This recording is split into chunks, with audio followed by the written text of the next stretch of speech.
Okay, YouTube, let's talk tools. I've watched a bunch of videos about Snap-on and Matco and Harbor Freight, Craftsman, and this company's got the best box, that company's got the best tools, don't buy this, don't buy that, always buy this, always buy that. So I decided to make this video. For those of you that don't know, am the supervisor of a maintenance department for an industrial forge. Half of your tools are made in my shop. We make them for everybody, and it's the same damn die set no matter who we make it for half the time. With that said, I decided to interview the guys in my maintenance department. Out of 12 men, 13 including myself, this is the conclusion we all came to.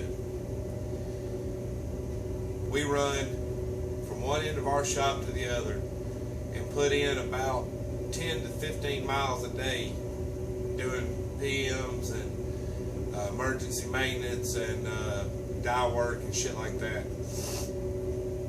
Now the guys that work in the die shop and the guys that work strictly in the maintenance PM department, which means everything comes to them, they don't put in quite as much.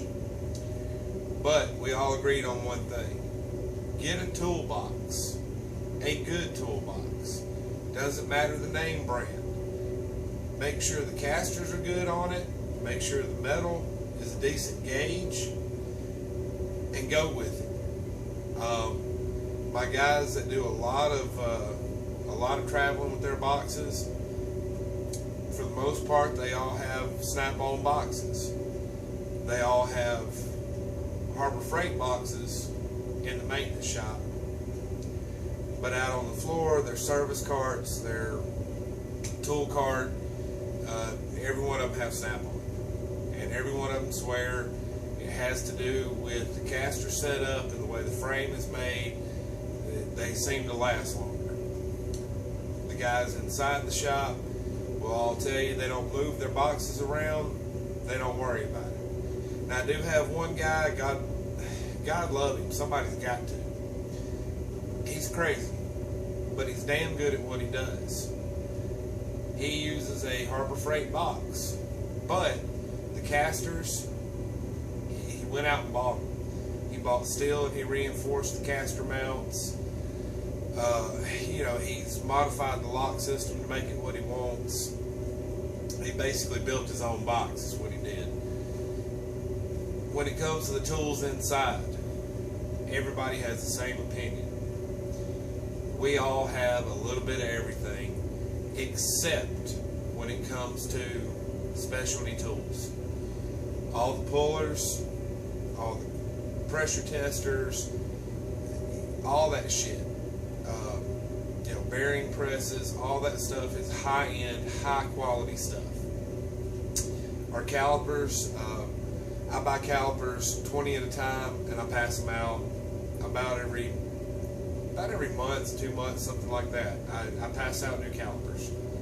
We use Harbor Freight calipers. They're just as accurate as anything else, up until a point. They're not worth trying to recalibrate, so we throw them away and we get new ones. It's cheaper to buy new ones every couple months than it is to have a good set and have them recalibrated. Now, there is an exception to that. The tool and die work guys, every damn thing they have is top of the line. But they are so specific and so precise on what they do, they can't have any risk. They can't afford any flux outside of, I think their guidelines require 3 thousandths plus or minus 3 thousandths, so they have to be damn accurate. The rest of us, we got to be pretty accurate. The guys in the over in inspection, quality control have 30 thousandths give one way or the other. They use Harbor Freight. Now when it comes to wrenches, my guys will tell you 6 one, half a dozen the other. They're literally split down the middle. I got one set of guys, all they have is the best of the best. I got got one set of guys that use everything from Stanley shit from Walmart to Craftsman shit, Harbor Freight, you name it. And talking to those guys, most of them will tell you Harbor Freight is the way to go. If it says Pittsburgh on it, it's got a warranty. You take it back, they give you a new one, no problem. When it comes to ratchets, we are all in agreement. We all have good ratchets. Everybody, I think the cheapest ratchet in the shop is a Craftsman. It goes up from there. Most all of my shit is either Craftsman or Snap-on. I'm a Snap-on guy for a different reason. Some people are Snap-on guys because they're gotta have the best of the best. Some guys are Snap-on guys because it's a name brand and they have to have a name brand. I'm a Snap-on guy because my aunt's one of the engineers for Snap-on, so I get a discount. Ratchets, you know, we prefer better ratchets because, I mean, my hands aren't the prettiest things in the world. You know, they're calloused up, scarred up, beat up, but I don't feel the need to be gouged all the way to the bone because a cheap ratchet gave out on me, especially the kind of work we're doing. When it comes to, you know, like I said, the specialty tools, we always use high-end shit because we want to make sure that it's high quality, that our guys are safe, you know, and that we're getting the most accurate readings we can. As far as the shop tools, I know that's a big question. Well, what does the company buy? Our company is just like every company on the planet. We have really expensive shit, and we have really cheap-ass shit that got bought at auction. But everything we have is well taken care of. As far as what we hand out, my guys automatically get Allen wrenches, and when it comes to Allen wrenches, we give out just the standard long sets and their Elkridge, whatever. That's what we always buy. That's what our guys get. They get handed to them. If they break one, they bring me the old set. I hand them a new set. Life goes on. Calipers, like I say, they're Harbor Freight calipers. Flashlights, cheap-ass Harbor Freight flashlights. Batteries, believe it or not, we buy our batteries at Toys R Us. They're the same fucking batteries we have found. They are just as good and last just as long as any industrial battery does for about half the cost. So, you know, we hand out Toys R Us batteries. All of the air blowers they get are from Harbor Freight. A few of the other things we do go a little bit better on. We always use Yellow Jacket drop lights just for the gauge of the wire, because a lot of the times our guys are plugging their tools into them. And not to mention, a lot of times you're, you know, working in a hot area in a long distance, and 4 or 5 extension cords that are half-assed just ain't going to cut it. We give out extension cords. Again, we use Yellow Jackets. That's what we give to our guys. When it comes to personal tools, it's up to the person.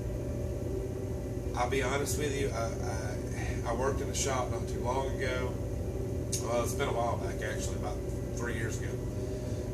I was the lead man in a shop, and my guys there used to take bets every time we hired a new maintenance person. They'd take bets on how long they would last based on their toolbox and what kind of tools they had. And this is what I came to learn from that, and what I came to learn from my guys now. I don't give a flying rat's ass what kind of tools are in your toolbox or what kind of toolbox you have.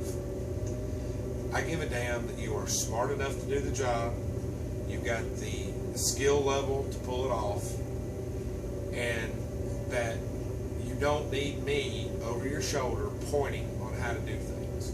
If you can do your job, you can do your job. I don't care what's in your toolbox. So for all you guys running around screaming, you got to buy Snap-on, for all you guys running around going, oh, Harbor Freight's just as good, it doesn't fucking matter. It's not the tool making you any money. It's not the toolbox making you any money. It's you and your skill, your intelligence, what you can and can't do with the tools. So get over yourselves, guys. Quit bragging about your toolbox. Quit bragging about your tools.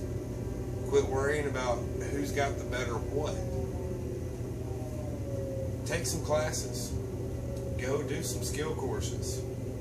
Ask somebody that knows more than you that's been in the business for longer. Educate yourself. The only tool that I care about in your box, the only toolbox I care about, is right there. Your head, your brain, your skills. That's what ultimately matters. Not how much you spend on tools. If I offended somebody, I apologize. If I encourage somebody, awesome. And everybody else is in between, glad you watched the video. But regardless of why you watched it, to everybody I say, it's not about what you got, it's about what you do with it. Thanks for watching this. Like it if you like it, dislike it if you don't. As far as comments go on this video, don't need them. I said what I had to say, a little rant, and I'm done. Y'all have a good one.